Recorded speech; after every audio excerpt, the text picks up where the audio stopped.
This episode of Techno Buffalo is brought to you by LensCrafters. Amazon going bricks and mortar? And more on the mythical Apple TV set that might not be so mythical. It's Techno Buffalo's Rumor Roundup.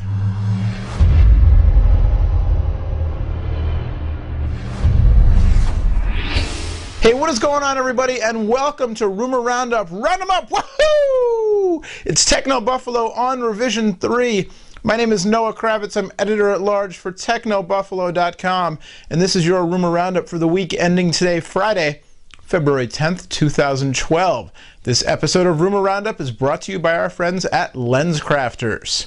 Could Amazon actually be thinking about doing the unthinkable and opening up brick-and-mortar retail stores? Possibly, if you believe the rumors. A rumor earlier this week from a site called Good E-Reader says that Amazon is considering doing a pilot of brick-and-mortar retail locations in their hometown of Seattle, Washington.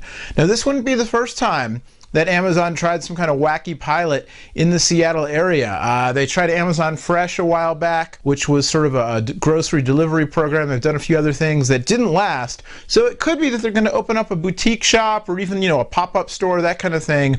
And, they may or may not actually do anything with it. Another possibility is that they would open up a store around their line of actual Amazon branded devices, i.e. the Kindles and the smartphone that they are reportedly developing. That would make a lot of sense since these are physical products that people would want to go into the store, try out, see all the things you can do with, buy on the spot, that kind of thing. But for Amazon to go hardcore into retail, just in a lot of ways wouldn't make sense to me anyway, but what do I know about retail?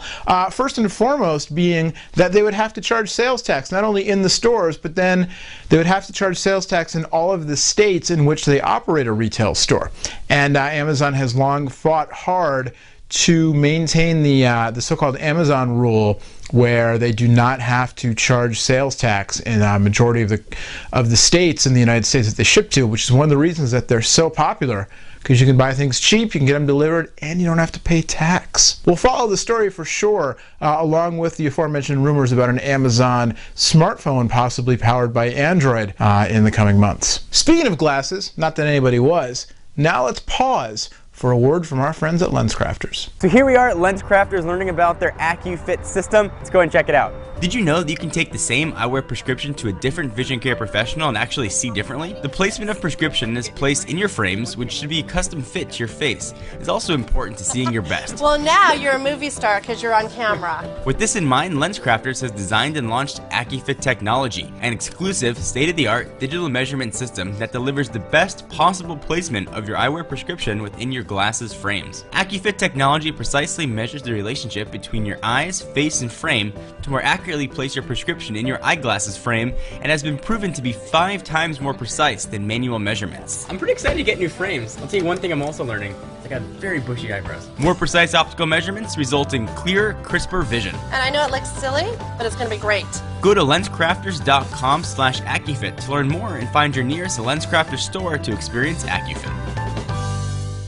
Now this week, a couple of more pieces of fuel, pieces of kindling, if you will, to add to the rumor mill fire surrounding the Apple TV. First off, a survey from Best Buy earlier this week asked customers if they would be interested in an Apple branded TV set with, crazy Apple features priced at $14.99. Now, these companies, companies like Best Buy send out surveys like this all the time.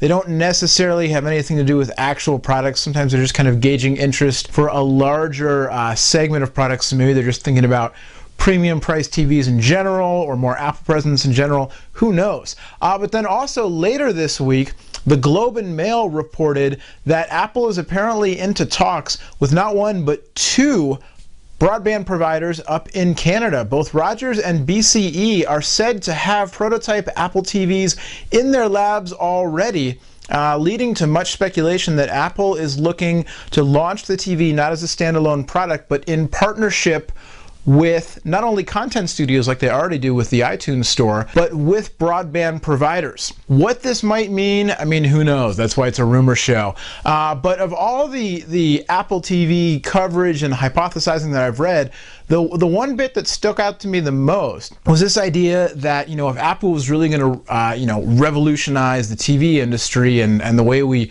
what a TV set means, they could use Siri and they could use the whole notion of on-demand programming. So, Apple or iTunes store style stuff, as opposed to, there's a broadcast network and you watch Cheers at, Cosby Show at 8 and Family Ties at 8:30 and Cheers at 9 and Night Court at 9:30 on Thursdays. That instead of using voice control, using Siri to do things like other voice-controlled TV sets do, like, Siri, volume up. Siri, go to channel 592. Instead of that kind of stuff, you could just say, I want to watch The Simpsons. I want to watch the episode of Cheers where Woody's sleep deprived. And Siri could parse these real-world commands, and bring up the exact episode that you want to watch. Or, Siri, I want to watch that one movie where Brad Pitt makes out with Gina Davis. And then Siri would pull up Thelma and Louise. Or is that the right movie? You know what I mean. Mobile World Congress in Barcelona coming up in just a couple of weeks.